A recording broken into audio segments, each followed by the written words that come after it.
আসসালামু আলাইকুম। আশা করি আপনারা সবাই ভালো আছেন। ইতিমধ্যেই আপনারা জেনে গেছেন ষষ্ঠ গণবিজ্ঞপ্তি প্রকাশিত হয়েছে। এই ষষ্ঠ গণবিজ্ঞপ্তিতে অনেকে আবেদন করে ফেলেছেন, আবার অনেকেই বিভিন্ন দ্বিধাদ্বন্দ্বের মধ্যে আছেন কিভাবে আবেদন করব। তো আবেদন করবার জন্য আমরা সরাসরি চলে যাব যে ngitelitalk.com.bd যে ওয়েবসাইটটা, সেই ওয়েবসাইটের মধ্যে এখানে প্রথমেই দেখতে পাবো সাইকেল 6 নামের একটা লাল বাটন। এই লাল বাটনের মধ্যে আমরা ক্লিক করব। এই লাল বাটনে ক্লিক করলে আমরা আরও একটা লাল বাটন দেখতে পাবো, সেখানে লেখা থাকবে ই অ্যাপ্লিকেশন পাবলিক সার্কুলার। এখানে আমরা ক্লিক করব। ক্লিক করলে আমাদেরকে একটি ট্যাব ওপেন হবে, সেখানে ষষ্ঠ গণবিজ্ঞপ্তি 2025 সম্পর্কিত কিছু তথ্য এখানে দেওয়া আছে। আপনারা চাইলে এই তথ্যগুলো দেখতে পারেন, অথবা এখানে একটি ভিডিও সংযুক্ত করা আছে, এই ভিডিওটিও দেখতে পারেন। এবং সবার নিচের দিকে দেখবেন লেখা আছে আবেদন ফর্ম। এই আবেদন ফর্মে ক্লিক করলে আপনাদের এখানে ব্যাচ নাম্বার, এখান থেকে আপনাদের ব্যাচ নাম্বার এবং এখান থেকে আপনাদের রোল এবং ডেট অফ বার্থ লেখার একটা অপশন আসবে। সেখানে ডেট অফ বার্থ লিখে আপনারা ভেরিফাইয়ে ক্লিক করবেন। তবে আপনাদেরকে বলে রাখি, ডেট অফ বার্থ লেখার সময় একটা নির্দিষ্ট ফরম্যাট রয়েছে। এই ফরম্যাটটা হলো প্রথমে ডেট, তারপরে মান্থ এবং সবশেষ ইয়ার লিখতে হবে, এবং প্রত্যেকটার মাঝে একটি করে হাইপেন দিতে হবে। কখনো স্ল্যাশ ব্যবহার করে ডেট লিখলে এখানে ভেরিফাই হবে না। এরপরে এখানে সবার নিচে যে ব্লু একটা বাটন আছে ভেরিফাই, এই ভেরিফাইয়ের মধ্যে আমরা ক্লিক করব। ক্লিক করলেই আমাদের ওয়েবসাইটে থাকা বেশ কিছু তথ্য এখানে চলে আসবে। এখানে আপনাদেরকে বলে রাখি, ষষ্ঠ গণবিজ্ঞপ্তিতে আবেদনের যে পুরো প্রসেসটা আছে এটা 8টা স্টেপে শেষ হবে। এই পার্সোনাল যে ইনফরমেশন, এইটা হলো 1 নম্বর স্টেপ, এবং এটা কত নম্বর স্টেপে আপনি আছেন সেটা কিন্তু এখানে আপনারা দেখতে পাবেন। যে আমরা দেখতে পাচ্ছি 8টা স্টেপের মধ্যে আমরা 1 নম্বর স্টেপে এখন আছি। সেখানে আপনার নাম, বাবার নাম, মায়ের নাম, জন্ম তারিখ, এগুলো সার্ভার থেকে কিছু তথ্য এখানে ইনক্লুড হবে। এবং জেন্ডারের জায়গায় আপনার যে জেন্ডার সেটা দেবেন। এরপরে আপনাদের ম্যারিটাল স্ট্যাটাস অর্থাৎ বৈবাহিক অবস্থা সেটা পূর্ণ করবেন। রিলিজিয়ন, ধর্ম, আপনি যে ধর্মের সেই ধর্মটা আপনারা এখানে সিলেক্ট করবেন। এবং দেখেন এখানে একটা অপশন আছে আইডেন্টিফিকেশন ডকুমেন্ট, আপনি কিসের মাধ্যমে আইডেন্টিফাই করতে চান। সেখান থেকে আমরা সিলেক্ট করব এনআইডি। যাদের এনআইডি নেই তারা বার্থ সার্টিফিকেটও দিতে পারেন, অবশ্যই বার্থ সার্টিফিকেট সেটা অনলাইন হতে হবে। এবং এনআইডি নম্বর, এখানে আপনাদের এনআইডি নম্বরটা দিলেই এই পার্সোনাল ইনফরমেশন অর্থাৎ স্টেপ 1 পরিপূর্ণ হবে। তখন আমরা এখান থেকে ক্লিক করব নেক্সট। নেক্সটে ক্লিক করলে ডিটেইল, এখানে আপনার যোগাযোগের যে ঠিকানা সেই ঠিকানাগুলো দিতে হবে। প্রথমেই এখানে একটা সচল মোবাইল নাম্বার দেবেন আপনার যেটা ব্যবহার করেন, এবং অ্যাপ্লিকেশন করার সময় যেই মোবাইল নাম্বারটা দিয়েছিলেন সেটা দেওয়ার চেষ্টা করবেন। এবং সেখান থেকে একটা ইমেইল, সচল ইমেইল অ্যাড্রেস দেবেন। এবং প্রেজেন্ট অ্যাড্রেস অর্থাৎ বর্তমান ঠিকানা, আপনি সেটা শ্বশুরবাড়ির ঠিকানাও দিতে পারেন, অথবা আপনি বর্তমানে যে জায়গায় অবস্থান করছেন সেটাও দিতে পারেন যদি সেখানে আপনার বাসাবাড়ি থেকে থাকে। আদারওয়াইজ দেওয়ার কোনো প্রয়োজন নেই। এখানে আমরা আমাদের এই জায়গার মধ্যে দেখেন একটা নোট দেওয়া আছে, নো নিড টু রাইট থানা অ্যান্ড ডিস্ট্রিক্ট নেম হেয়ার। এখানে থানা, জেলা লেখার কোনো প্রয়োজন নাই, শুধুমাত্র আপনার গ্রামের নাম এবং স্ট্রিট, অর্থাৎ আমরা বিভিন্ন দেখি যে ঢাকা 1202 এই টাইপের যে স্ট্রিটের নামগুলো হয়ে থাকে সেই স্ট্রিটের নামগুলো এখানে দেবেন। আর যদি সেগুলো না থাকে শুধুমাত্র এখানে গ্রামের নামটুকু টাইপ করে দেবেন। আমরা এখানে আমার গ্রামের নামটা দিয়ে দিই। আমি এখানে গ্রাম সিলেক্ট করলাম। এরপর এখান থেকে ডিস্ট্রিক্টের এখানে আমি এসে ডিস্ট্রিক্ট সিলেক্ট করব। আমার জেল ডিস্ট্রিক্ট হচ্ছে দিনাজপুর। এরপরে থানা সিলেক্ট করলাম বিরামপুর, এবং এখান থেকে আমরা পোস্ট কোড দিয়ে দিলাম 5263। এরপরে পার্মানেন্ট অ্যাড্রেস, সবসময় চেষ্টা করবেন আপনার পার্মানেন্ট অ্যাড্রেসটা আপনার এনআইডি কার্ডে যা আছে সেটাই দেওয়ার।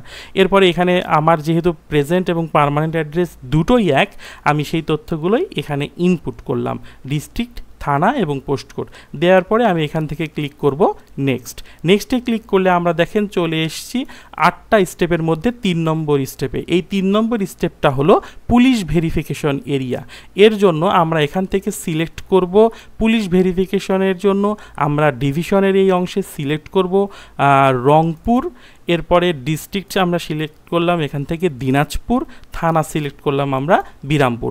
তাহলে আমাদের পুলিশ ভেরিফিকেশন এরিয়ার যে ইনফরমেশন সেটা দেয়া শেষ। এরপরে আমরা এখান থেকে ক্লিক করব নেক্সট। এখান থেকে অল ডিস্ট্রিক্টের জায়গায় যদি আপনি না করে আপনি একটা নির্দিষ্ট জেলার পদ খুঁজতে চান, তাহলে সেখান থেকে আমি দিনাজপুর সিলেক্ট করলাম।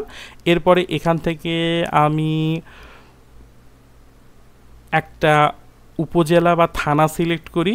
এই বোচাগঞ্জ সিলেক্ট করার পর আমি এখানে যদি সার্চ দেই, তাহলে দেখেন এখানে আমার দেখাচ্ছে যে একটি পদ পাওয়া গেছে, এবং আমি এখানে ওই পদটা, এখানে একটি পদ পাওয়া গেছে এবং এই পদটাকে যদি আমি সিলেক্ট করতে চাই, আমি তাহলে এখানে জাস্ট ক্লিক করলে সেটা সিলেক্ট হয়ে যাবে। তার মানে এটা আমার 1 নম্বর চয়েস। এরপরে আমি দিনাজপুর থেকে যদি আমি বগুড়ার কোনো একটা পোস্ট সিলেক্ট করতে চাই, আমি যদি বগুড়ার এখান থেকে বগুড়া সদর দিয়ে যদি সার্চ করি, তাহলে আমি এখানে দেখতে পাচ্ছি আদর্শ ডিগ্রি কলেজ নামে একটি কলেজ দেখা যাচ্ছে। এই কলেজটা যদি আমার 2য় নম্বর পছন্দ হয়, তাহলে আমি এটা 2য় নম্বরে সিলেক্ট করব। এরপরে আমি এখান থেকে অল ডিস্ট্রিক্ট দিয়ে একটু সার্চ করি, দেখি কতগুলো পদ পাওয়া যায়। তো আমি এখান থেকে বেশ কিছু এভাবে পদ আমি র্যান্ডম সিলেক্ট করলাম। আপনাদের এখানে কাঙ্ক্ষিত যে পদগুলোতে আপনারা আবেদন করতে চান, এভাবে আপনারা সিলেক্ট করবেন। সিলেক্ট করার পরে এই যে এখানে দেখতে পাচ্ছেন নেক্সট, এই নেক্সটে ক্লিক করলেই আপনারা পরবর্তী ধাপে চলে যাবেন। এখানে আপনারা দেখেন আপনারা 5 নম্বর ধাপে চলে আসছেন, অর্ডার রিমুভ চয়েস। আপনারা যেই পদগুলো বা যেই প্রতিষ্ঠানগুলোকে আপনাদের চয়েস লিস্টে নিয়ে এসছেন, এগুলোকে এভাবে দেখাচ্ছে।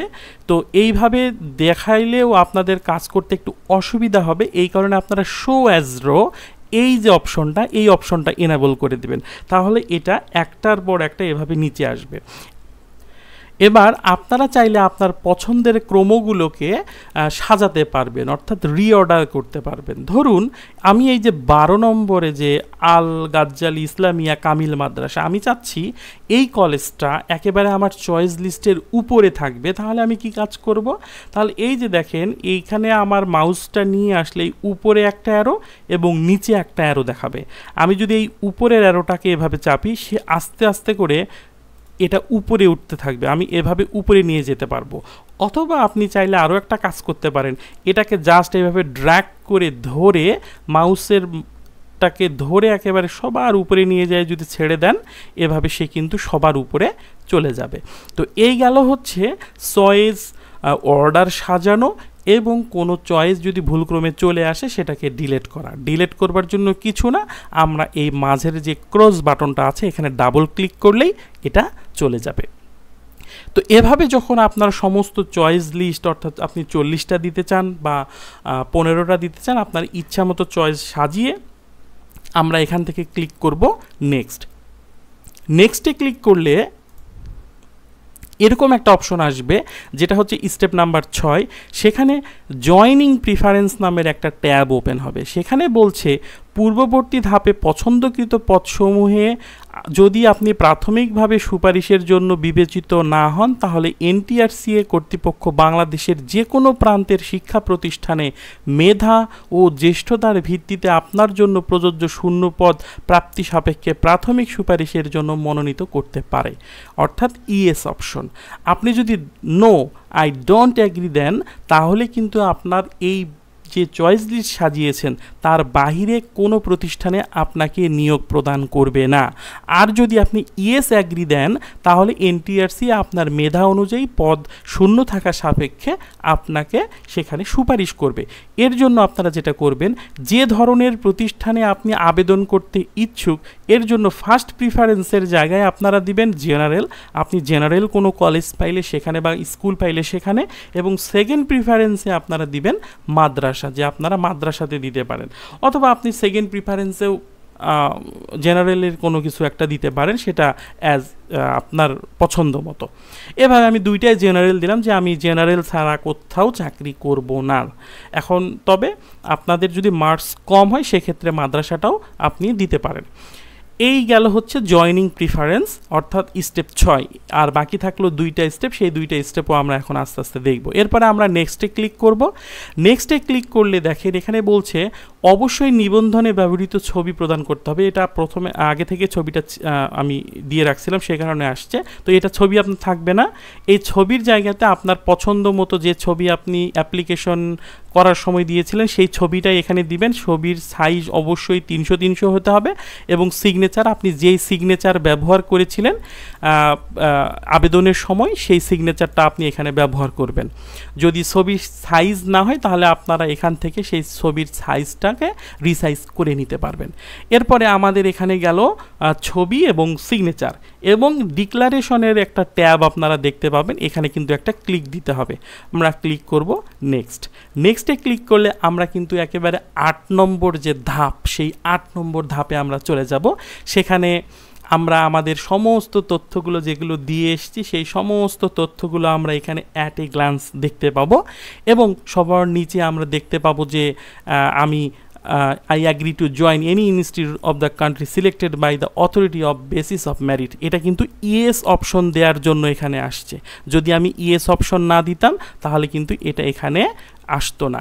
এরপরে এখানে দেখেন আমার যে ছবিটা আমি দিলাম সেই ছবিটা, অবশ্যই ছবিটা আপনার অ্যাপ্লিকেশন করার সময় যে ছবিটা দিয়েছিলেন সেটা দিবেন এবং অ্যাপ্লিকেশন করার সময় যে সিগনেচারটা দিয়েছিলেন সেই সিগনেচারটাই আপনি এখানে দেবেন।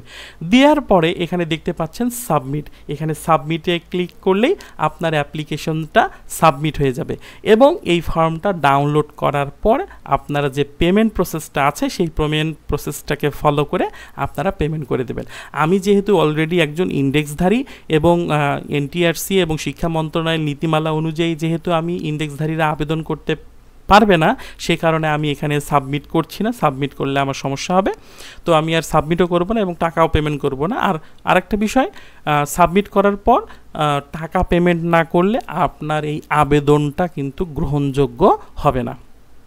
তো এই ছিল আজকের ভিডিওটা ভালো লাগলে অবশ্যই লাইক কমেন্ট শেয়ার করবেন আর যারা আবেদন এখনও করেননি ভিডিওটা ভালোভাবে দেখবেন এবং যারা আবেদন করবে বলে ভাবছে তাদের কাছেও আপনারা শেয়ার করতে পারেন। তো এই ছিল আজকের ভিডিও, সবাইকে আবারও ধন্যবাদ জানিয়ে শেষ করছি।